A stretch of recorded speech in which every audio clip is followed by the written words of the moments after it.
Hello everyone, my name is Mrs. Volkert and I'm a kindergarten assistant here at Allen.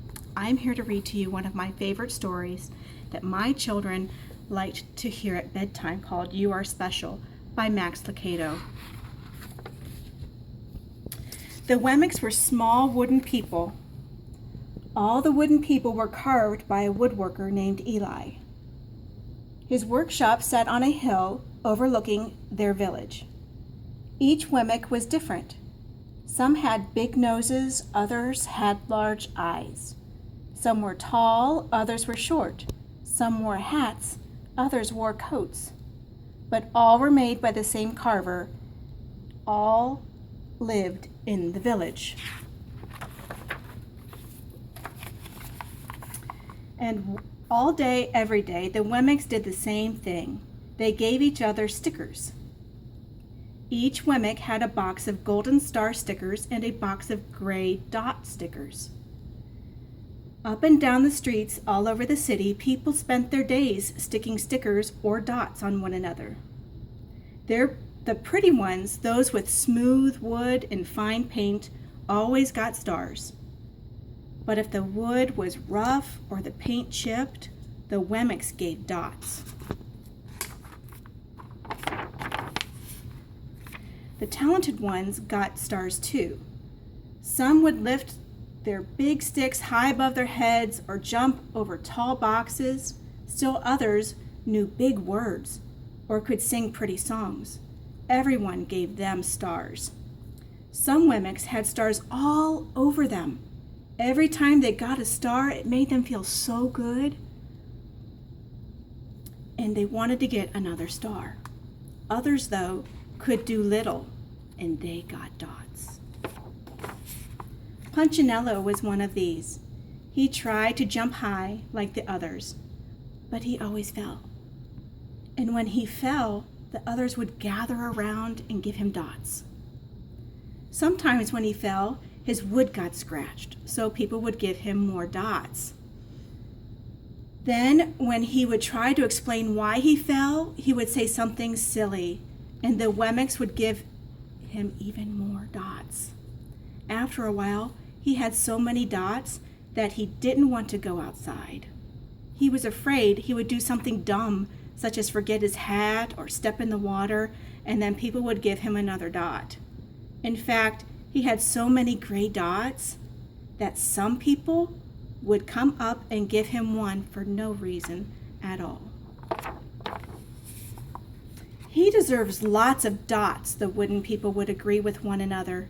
He's not a good wooden person. After a while, Punchinello believed them. I'm not a good Wemmick, he would say. The few times he went outside, he hung around other Wemmicks who had lots of dots. He felt better around them. One day he met a Wemmick who was unlike any he'd ever met. She had no dots or stars. She was just wooden. Her name was Lucia. It wasn't that people didn't try to give her stickers. It's just that the stickers didn't stick. Some of the Wemmicks admired Lucia for having no dots, so they would run up and give her a star, but it would fall off. Others would look down on her for having no stars, so they would give her a dot, but it wouldn't stay either. That's the way I want to be, thought Punchinello. I don't want anyone's marks. So he asked the stickerless Wemmick how she did it. It's easy, Lucia replied. Every day I go see Eli. Eli? Yes, Eli, the wood carver. I sit in the workshop with him. But why? Why don't you go find out for yourself? Go up the hill. He's there. And with that, the Wemmick, who had no stickers, turned and skipped away. But will he want to see me? Punchinello cried out. Lucia didn't hear, so Punchinello went home. He sat near a window and watched the wooden people as they scurried around, giving each other stars and dots. It's not right, he muttered to himself, and he decided to go see Eli. He He walked up the narrow path to the top of the hill and stepped into the big shop. His wooden eyes widened at the size of everything. The stool was as tall as he was. He had to stretch on his tiptoes to see the top of the workbench. A hammer was as long as his arm. Punchinello swallowed hard. "I'm not going to stay here," and he turned to leave. Then he heard his name. "Punchinello?" The voice was deep and strong. Punchinello stopped. "Punchinello, how good to see you. Come, let me look at you." Punchinello turned slowly and looked at the large bearded craftsman. "You know my name?" said the little Wemmick. "Of course I do. I made you." Eli stooped down and picked him up and set him on the bench. The maker spoke thoughtfully as he looked at the gray dots. "Looks like you've been given some bad marks." "I didn't mean to, Eli. I really tried hard." "Oh, you don't have to defend yourself to me, child.